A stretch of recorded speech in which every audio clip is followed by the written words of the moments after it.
Join our community by subscribing. Every click helps us share more stories like this one. The introduction.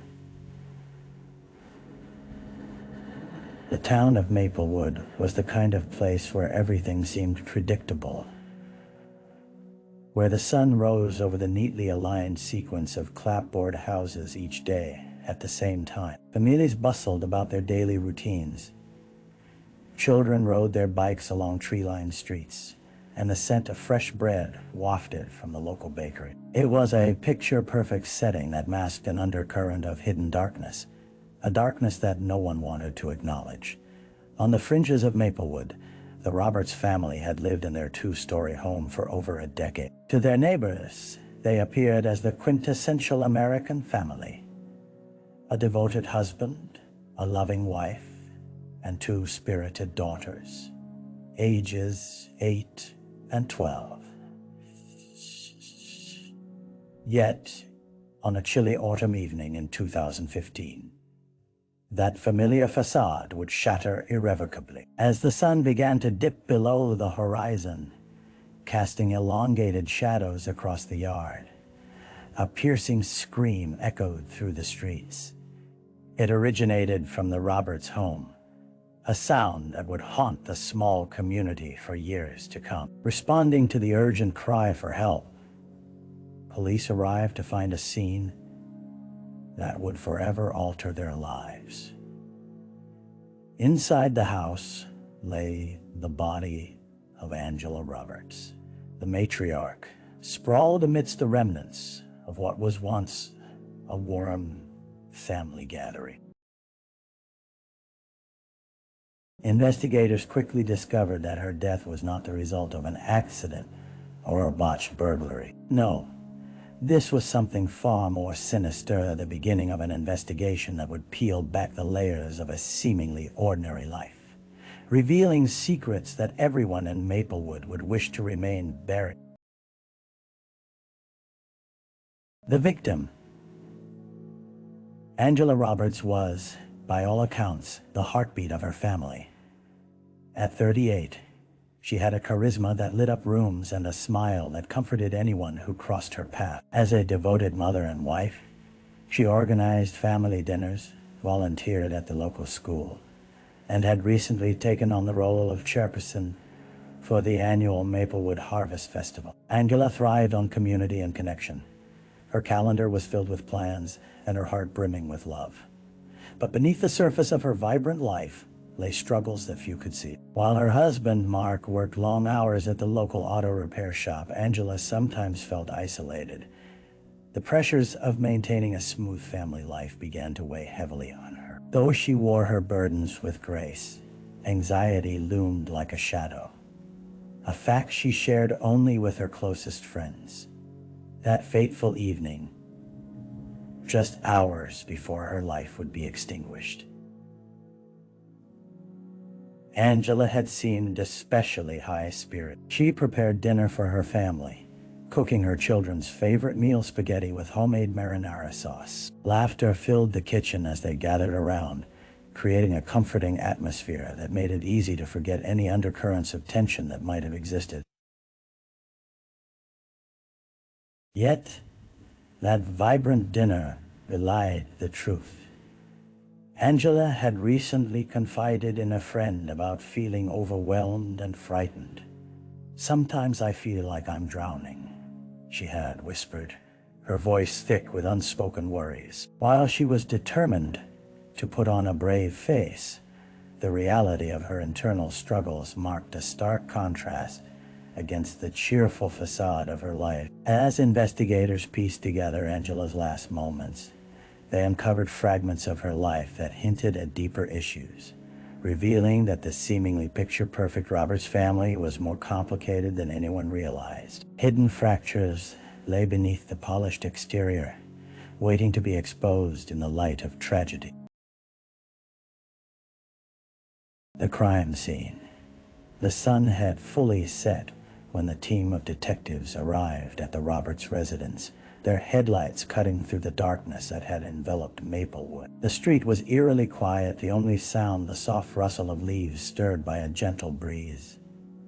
Caution tape fluttered in the cool night air, outlining a chilling tableau of horror. Stepping into the house, the pungent scent of iron and something grotesque burned the detective's nostrils. The living room, once a space of warmth and joy, had transformed into a grim reminder of violence. Angela's body lay motionless at the foot of the sofa, surrounded by a pool of blood that starkly contrasted the beige carpet beneath. Detective Sarah Mills, a seasoned investigator with years on the force, took a deep breath and maintained her composure as she scanned the scene. Angela had been found in an awkward position, arms splayed out as if she had attempted to escape, her face frozen in the throes of terror. A shattered frame from the nearby wall hinted at a struggle that blossomed moments before life fled from her. Nearby, the shattered glass glimmered like unwelcome stars scattered across the floor. Crime scene technicians began their meticulous work, methodically documenting every detail. They noted the absence of forced entry, perplexing the detectives. This had not been a burglary gone awry. Who had killed Angela and why? As they searched the surrounding area, Detective Mills called over one of her colleagues. "Look here." She pointed to a nearby coffee table, where a small, disheveled stack of mail had been left untouched. In contrast to the chaos, it was an oasis of normalcy,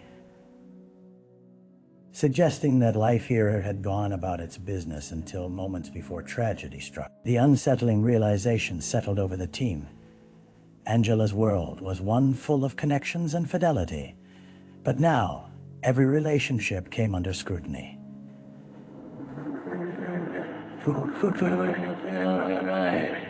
Who could betray the warmth radiating from that home? As the investigation deepened, the line separating victim from suspect began to blur, leading them toward a grim and unexpected conclusion.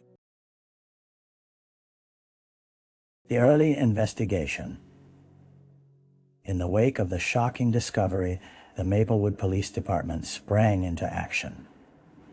Detectives convened in their small, cluttered conference room, the stark green chalkboard covered in hastily drawn notes and photos of Angela Roberts. The room buzzed with cautious energy, the gravity of the situation acknowledged by the furrowed brows and murmured exchanges among the team. Detective Mills led the initial briefing, her voice steady yet laced with urgency. "Angela's death is a homicide, no doubt about it. We need to compile a timeline, talk to friends, relatives, anyone who might shed light on her life in the weeks leading up to this." As she spoke, the detectives jotted down names of associates from the community, co-workers and acquaintances at the local clubs where Angela had volunteered. The first step was to canvass the neighborhood, and within hours, officers were dispatched to knock on doors, gathering information. As the sun rose the next morning, illuminating the crime scene, the questions rolled in. Had anyone seen anything unusual? Not really. The Roberts family kept to themselves, an oft-repeated refrain. But not everyone was as oblivious as they seemed. When Officer Ramirez spoke to a neighbor, he learned of a heated argument that had occurred just days before Angela's death. Though the details were vague, they hinted at tensions bubbling beneath the surface. The neighbor described the couple as unusual, noting that Angela had sometimes appeared distant and distracted. In a parallel effort, Detective Mills reached out to Angela's friends. They painted a picture of an engaged mother and a seemingly happy wife. Yet there were whispers of trouble, rumors about marital discord that had begun circulating in whispered conversations at the school drop-off. Hours stretched into the next day, and as the investigators combed through Angela's social media accounts and emails, they uncovered a buried correspondence that piqued their interest. A string of messages from an unidentified person laden with veiled threats and a tone of possessiveness. This revelation opened up new avenues to explore. And with it, suspicion spread like wildfire, igniting questions about trust, loyalty, and the lengths one might go to protect dark secrets hidden beneath a friendly demeanor. The dead ends. Days turned into weeks, and the once bustling investigation into Angela Roberts' murder began to wane despite the initial fervor. Detective Mills found herself sifting through a growing pile of dead-ends promises of leads that fizzled out like damp fireworks in the dreary light of morning. The anonymous messages discovered in Angela's correspondence yielded no immediate suspect. Police traced the IP address but found it was fake, an open loophole leading to a dead end. Further inquiry into Angela's social circle revealed no one willing to speak on record about her struggles, their fears of implicating themselves or their reputations paralyzing any potential collaboration. Attempts to delve into her marital history unearthed nothing concrete. Mark Roberts, her husband, maintained his innocence throughout endless questioning. He was described as devastated by the loss. His alibi for the night in question was corroborated by several neighbors who remembered seeing him at a local bar during the time of Angela's death. While he exhibited obvious grief, the detectives couldn't shake the nagging feeling that there was more lurking beneath his surface. Anxiety crept into the precinct as months passed without progress.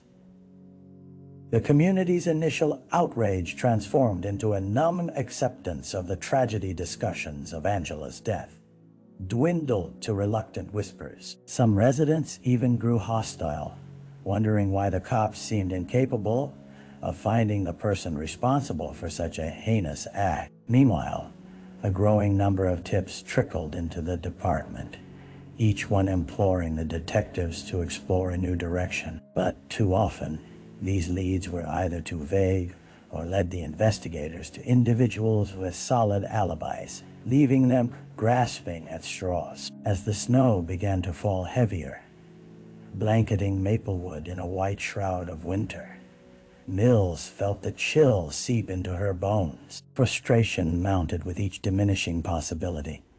Every turn she took only deepened her resolve to find the truth behind Angela Roberts' murder. Hans' encounter, buried deep within the layers of the investigation, kept gnawing at her thoughts on slip in the shadows. A break in the case. It was a cold, blustery day in late January when Detective Mills received a phone call that would reignite the investigation into Angela Roberts' murder. It came from a woman named Jenna Price, a newcomer to Maplewood who had taken up residence just across the street from the Roberts home. For months, she had kept largely to herself, but the vivid memories of that fateful night had gnawed at her conscience. Jenna recounted how she had been out walking her dog during the time of the murder, a routine she maintained religiously. On one of her walks, she had noticed a car parked on the street, something that didn't align with the regular traffic in their quiet neighborhood. At the time, she hadn't thought much of it. But in the days that followed, she'd learned from the news about Angela's death and the details of the investigation. The unsettling memory of that car wouldn't leave her mind. Detective, I don't know if this is relevant, Jenna said hesitantly, but I think I saw a dark sedan. It was idling outside the Roberts house more than once in the week leading up to her death. Her tone betrayed an urgency, as if she had wrestled with her decision to come forward. Mills felt the rush of adrenaline surge through her body as Jenna described the vehicle, a black sedan she couldn't quite identify. When asked for details about the person behind the wheel, Jenna's memory failed her, but what she offered was enough. The darkness she had sensed about that car now shimmered with potential significance. Jenna offered to sketch a crude representation of its shape, and in return, Mills promised to revisit the traffic footage from cameras that monitored through Maplewood. As Jenna spoke, Mills couldn't help but wonder if this strange, elusive sedan had a connection to the anonymous threats Angela had received. When the call ended, Mills felt a resurgence of hope. A flicker of determination ignited her spirit. Perhaps this would lead to the breakthrough they had been waiting for. With renewed focus, she gathered her team to pore over every scrap of evidence they had against the backdrop of a once-forgotten site. As they dusted off their files, the prospect of finding the person responsible for taking Angela Roberts' life became a tangible mission once again. The suspect. With a renewed sense of purpose, Detective Mills dove headfirst into the case, sifting through the traffic footage collected from the main streets leading into Maplewood. After days of scrutinizing blurry images, she finally spotted a shadowy figure, a dark sedan idling along the curb in front of the Roberts home, just as Jenna Price had described. The timestamps aligned precisely with the timeline surrounding Angela's death. The footage captured a close-up of the license plate as the vehicle briefly flashed into focus. Mills's heart raced as she relayed the information to Officer Ramirez, who swiftly tracked the plate to a nearby town. The registration revealed the car belonged to a man named Ethan Grayson, unassumingly average with a history that was anything but ordinary. Ethan had recently relocated and worked at the same auto repair shop as Mark Roberts. Only a few weeks had passed, but a pattern emerged when investigators looked deeper. Grayson was known to have an unsettling obsession with Angela, who had visited the shop multiple times to drop her vehicle off. An ex-colleague noted whispers in the workplace of jealousy owed to Mark's seemingly perfect life nibbling at the edges of sanity. The detectives decided to pay Grayson a visit at his home, a modest apartment tucked away on the outskirts of Maplewood. As Mills and Ramirez approached the door, she felt a chill run down her spine. Something about this moment felt monumental, and the consequences loomed large. Ethan opened the door nervously, his demeanor off-kilter from the typical friendly greetings they expected. His eyes flickered with curiosity and apprehension, masking a tension that both Mills and Ramirez could sense. As they questioned him about his whereabouts the night of Angela's murder, Ethan's answers were evasive, his voice cracking under pressure. Detective Mills leaned in, searching his face for a hint of the truth.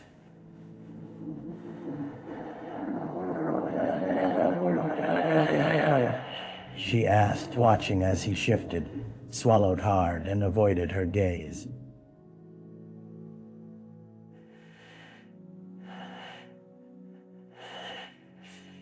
Just a cuss. I didn't really know her, he stammered. But the nervous energy in his voice painted a different picture. The detectives exchanged a glance, riding the wave of connecting dots, as they felt a familiar darkness enveloping their pursuit of justice.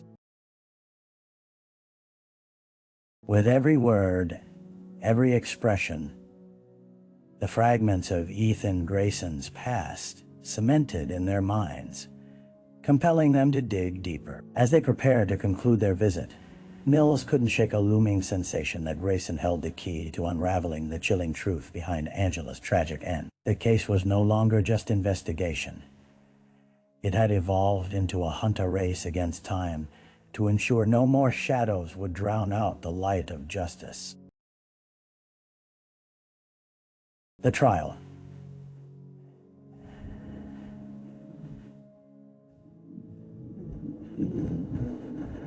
As the winter thawed into a hesitant spring, the courtroom stood as a stark arena where justice would play out under the critical eyes of the public, including those of Angela Roberts' family and friends. Tension saturated the air as both the prosecution and defense prepared for what was expected to be an intense trial against Ethan Grayson. The once quiet town of Maplewood had risen to the occasion, gossip weaving its way through the fabric of every conversation. Detective Mills sat in the gallery, her heart heavy with anticipation. She had followed the case into this moment and relied on the evidence gathered over months of painstaking work.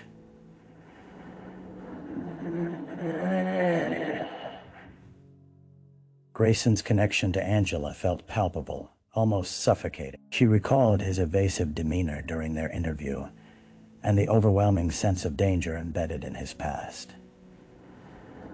The trial commenced with both sides presenting their arguments. The prosecution, led by District Attorney Rachel Carter, laid out a compelling case, building upon the evidence that linked Ethan to the scene. The dark sedan, the obsession that had turned into fixation, and the anonymous threats discovered in Angela's email.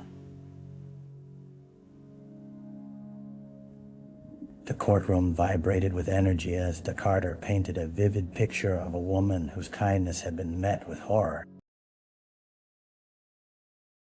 Countering this narrative, the defense attempted to dismantle the prosecution's case by casting doubt on the timeline of events.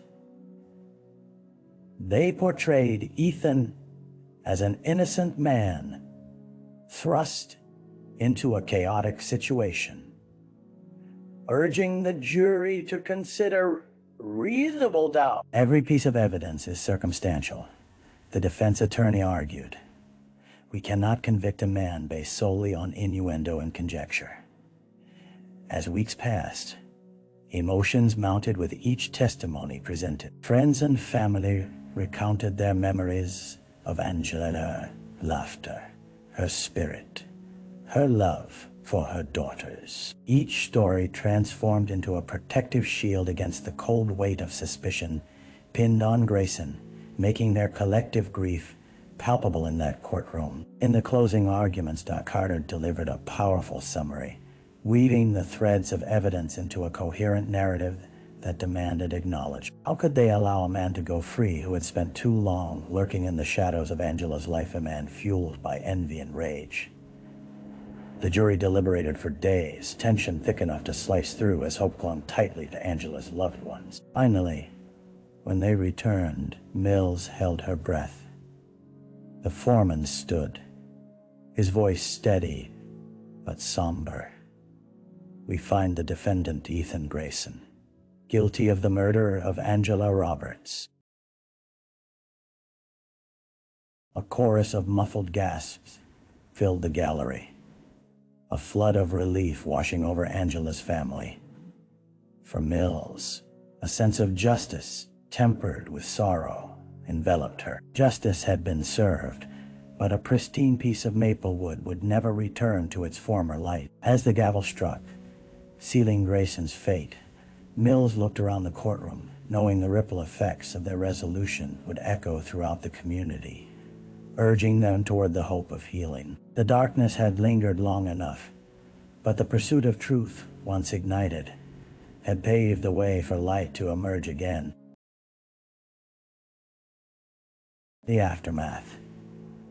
In the weeks following the verdict, Maplewood began to breathe again, the grip of fear loosening ever so slightly as the community took the first tentative steps toward healing. Yet the shadows of Angela Roberts' death lingered, leaving an indelible mark on the town and its residents. The memory of her laughter still echoed in the hallways of the school she had volunteered in, a haunting reminder of the light that had been extinguished too soon. Mark Roberts, once a broken man, began to confront the reality of his life without Angela.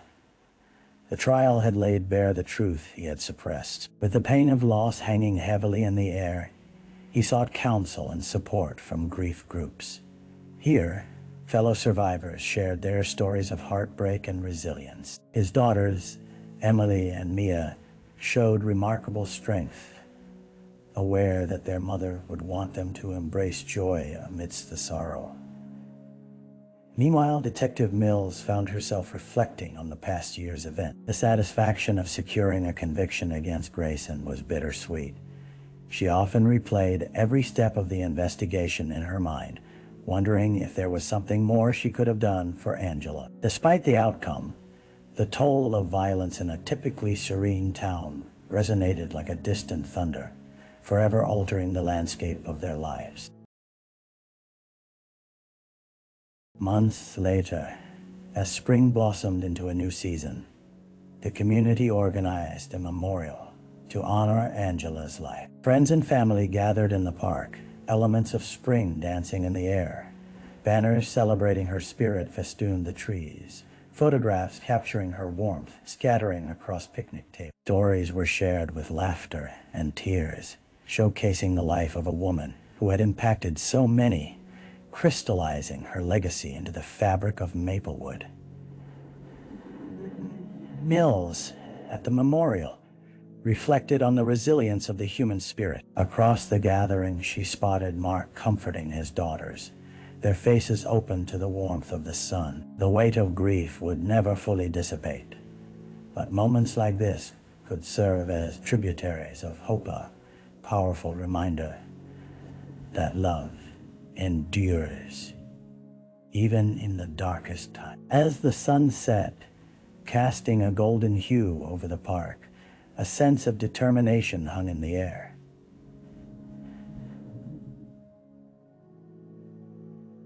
Maplewood would remember Angela, not just for the tragedy that befell her, but for the love she had spread throughout the community. The healing process would continue, a slow, winding journey that promised growth through adversity. And for Mills, the echoes of this case would shape her instincts as a detective, forging deeper connections between the living and the essential truth that in the face of darkness, a community could rise, fortified by grief yet buoyed by hope. Reflection. As the seasons turned, life in Maplewood resumed a semblance of normalcy. Detective Mills often found herself reflecting on the journey she and her team had embarked upon, one that had started with a scream and ended with a community forever altered. The echoes of Angela's laughter continued to prompt youthful smiles on the faces of her daughters, albeit punctuated by moments of somber longing for a mother they had lost. Mills became more deeply aware of the fragility of life, mounting an emotional resilience fortified by the reality of how easily joy could be snatched away. Each day, she carried Angela's story with her, reminding herself of the importance of connecting with victims, families, and the stories hidden behind every case file. In team meetings, she often encouraged her colleagues to reflect on the human aspect of their work. They were not only solving crimes, they were mending fractures in people's lives. Crime didn't occur in a vacuum. It reverberated, rippling out to touch families and communities. With every solved case, her conviction grew stronger. The job wasn't solely about delivering justice, but also about nurturing healing and restoring faith in humanity. Weeks turned to months, and as spring blossomed into another summer, Mills attended wellness workshops, learning about trauma-informed policing. She further engaged in fostering healthier ties within the community,